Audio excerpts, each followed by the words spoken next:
Hello everyone, today we're gonna get back into the American Revolutionary cards, and we'll be talking about a political organization which was sometimes violent, probably something you can see on the card in the video. Yeah, basically that guy hanging from the waist is about to be tarred and feathered.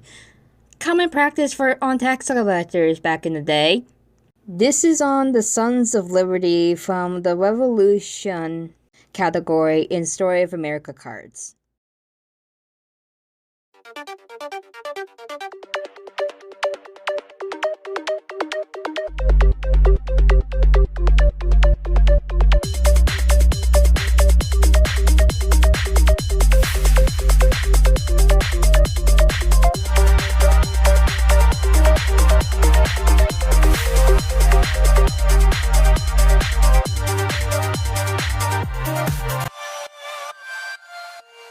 The Sons of Liberty was a loosely organized, clandestine, sometimes violent, political organization active in the 13 American colonies, founded to advance the rights of the colonists and fight taxation by the British government. It played a major role in most colonies in battling the Stamp Act in 1765 and throughout the entire period of the American Revolution. In popular thought, the Sons of Liberty was a formal underground organization with recognized members and leaders. Most likely, the name was an underground term for any man resisting new crown taxes and laws.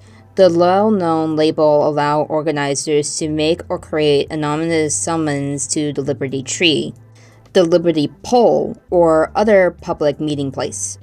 Furthermore, an unifying name helped it to promote intercolonial efforts against Parliament and the Crown's actions. Their motto became "No taxation without representation."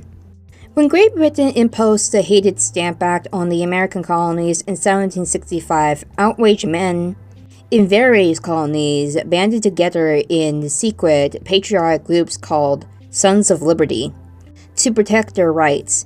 Feeling ran particularly strong against those officials who had been appointed to distribute the despised stamps, which taxed the colonies for all kinds of printed matter, mostly newspapers and pamphlets.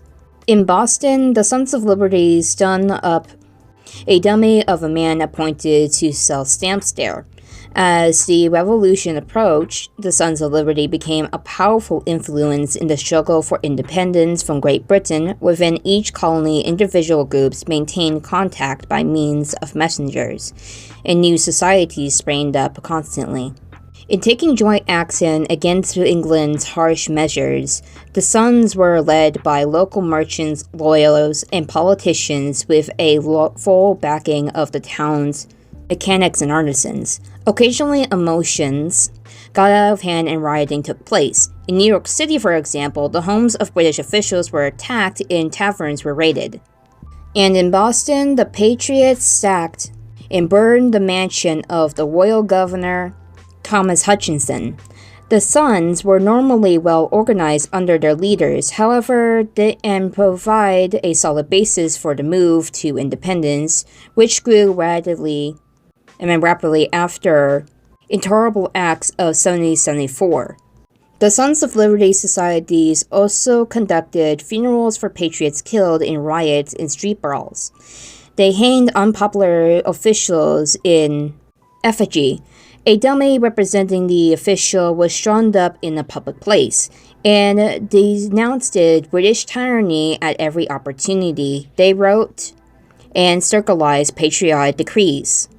They erected Liberty poles in defiance of British authority and promoted diners, picnics, and rallies in the name of liberty. When the Sons of Liberty discovered with delight that the British authorities were unable to surpass them, they began issuing quasi-official decrees of authority. They would also summon British agents to Liberty Trees to explain their conduct to the people. When towards the close of the Revolution, the dream of independence seemed at hand, the Sons of Liberty began to disband. By the time the Battle of Yorktown was fought in 1781, The two most active Sons of Liberty chapters in New York City and Boston have virtually ceased to exist. At various times, small secret organizations took the name of Sons of Liberty. They generally left very few records. In the early 19th century, there was an organization in Bennington, Vermont, named the Sons of Liberty that included local nobles, such as military officer Martin Scott and Hiram Harrod. The Improved Order of Wedmen, established in 1834, claimed to be descended from the original Sons of Liberty, noting that the Sons participated in the Boston Tea Party dressed as the idea of Indians. The name was also used during the American Civil War. The Copperhead Group, the Knights of the Golden Circle, reorganized in 1863 as the Order of American Knights. In 1864, it became the Order of the Sons of Liberty, with the Ohio politician Clement L. Vallandigham, most prominent of the Copperheads, as its supreme commander. In most areas, only a majority of its membership was radical enough to discourage enlistments, resist the draft, and shield deserters. The group held numerous peace meetings. A few agitators, some of them encouraged by Southern money, talked of a revolt in the Old Northwest with a goal of ending the war. In 1948, a radical wing of the Zionist movement, calling itself the Sons of Liberty, launched a boycott of British films in the US in response to British policies in Palestine. And that's all that I'll be talking about the Sons of Liberty. I hope you enjoyed it, and I'll see you next time in my other cards.